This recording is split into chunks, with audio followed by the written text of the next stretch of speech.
All right, everybody. I'm David Fogel, CEO and co-founder of the Symphonina Foundation here in San Diego, California, and we're a 501c3 corporation with a mission of sharing the joy of symphonic music to young people around the world. And I'm here today with Chetan Tierra, former touring concert pianist, head of San Diego Piano Academy with your wife Melissa, correct? Yes. And would you tell us a little bit about the Piano Academy that you started, when you started it, and what's going on with it now? Yes. So Melissa and I, we moved to San Diego 12-ish years ago, and of course teaching with our background is part of what we do. And it just got to the point where our studios were growing so much that we hired some other teachers to work with us. Then we branded it as the San Diego Piano Academy, and now we have over 150 students, 7 teachers, and growing, and it's pretty exciting. From what I understand about your academy, it's focused mainly on very serious piano players, but you still try to have fun with it. Yes, it caters to all, really. Intermediate to serious. Certainly my students are of the more serious variety, but we have a teacher, I think, that can cater to most students. And would a beginner be a good candidate to come to you in order to get the training that you want them to have, or would you rather pick them up later? We will have a teacher for that student. You'll have a teacher for that student. Okay, and I understand your students have gone on to many competitions, and can you tell us about any maybe recent students that have done that? Sure. I just graduated a student to the Peabody Conservatory studying with Richard Good. I'm quite proud of that. He's one of the greatest pianists in the world. And my students have won the San Diego Concerto Competition 2 years in a row now, first and second prize. Very good. Congratulations for that. That's great. I understand you started at a very, very early age playing piano. If I read correctly, like the minute you were born, you were playing piano, something like that. But it can't be exactly like that. So what is it exactly? It's kind of like that. I mean, my dad's passion in his own life, he always wanted to be a concert pianist. That was his dream. And so when my mom was pregnant with me, he would play Bach to her belly, the things like that. I was born at home, and within 1 hour of being born, I was wiped off and I was tied around his lap. And so I had that visual within an hour where he would play, but I would see that perspective. And then eventually, maybe a year or so in, he'd stop in the middle of some Chopin, point to the next note, and I would play it. Nice. And he sat with me every day till I was 8 and got a more traditional teacher. Yeah. Now I think when you're introduced to something that young, it can go 3 ways. One is really good, one is not so hot, and the other one is terrible. So I guess the question for me is, you obviously have a passion for it, and you always did have a passion for it. Did you ever find yourself having to fight to stay motivated to keep going with it, or was it always just, no, this is what I want to do?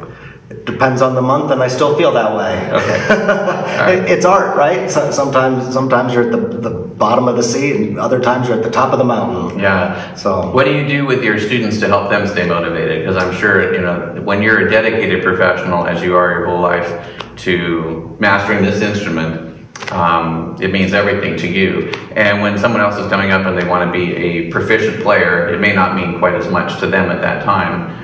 And I think, it's reasonable that as we grow up, we get to be having other responsibilities that get in the way of the things that we have passions for. So what is your recommendation for having people prioritize that and stay with things that they're trying to do? Sure. Well, it depends on the student. The serious students, I like to think I help build a lot of confidence in them while being very real. Let them know, well, you have months of this kind of work to get there, so years in some cases.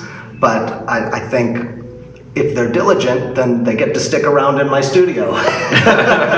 So I guess that would be the other way to motivate, is you're not motivated for a couple months, well, it's not for you. Yeah, there's a saying in sports, and I think it's pretty true for tennis that I play. When you have an injury and you take a month off, it can take you a month to get back to where you were. If it's 3 months, it can take you 3 months to get back to where you were. So do you think that's true in piano or other musical instruments too? Certainly.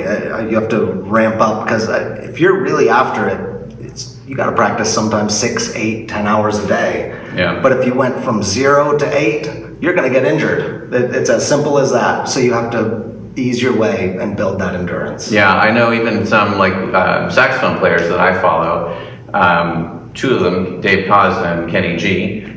Not the hugest Kenny G fan, everybody, but he's a talented player. Kenny G practices 3 hours a day, Yeah. and I think he's in his late 60s at this point, and he's been practicing 3 hours a day every day. Yeah. And if you see an interview like between Dave Koz and Kenny G, Dave's like, I don't practice much at all. I play, and the playing's the practice.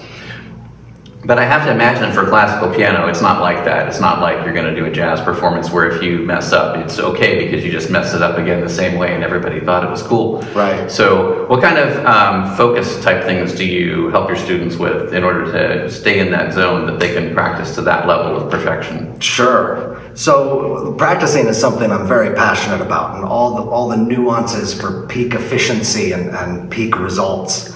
You have to take a lot of breaks. You can't go past your attention span, otherwise the risk of practicing bad habits sets in. Then you have to travel the opposite direction to undo them. So it's more about efficiency than it is lots of long hours. It's about making that hour count.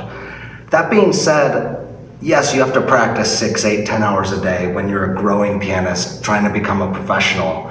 But it's not uncommon for me to take a week off here and there and get back into it. I don't practice that much anymore, for sure. But sometimes 2, 4, 5 hours, depending on the event.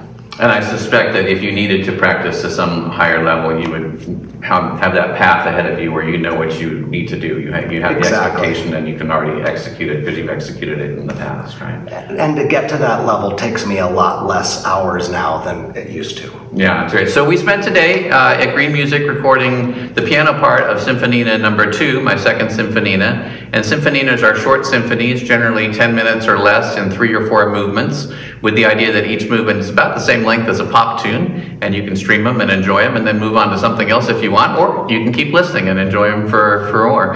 And we're hopeful, of course, that that's going to appeal to young audiences, but really to all audiences, because I think our attention spans in life these days seem to be getting shorter and shorter no matter how old we are. And Chetan, I greatly appreciate your performance on Symphonina number 2. If you have any comments for us on the experience of doing it, that would be great.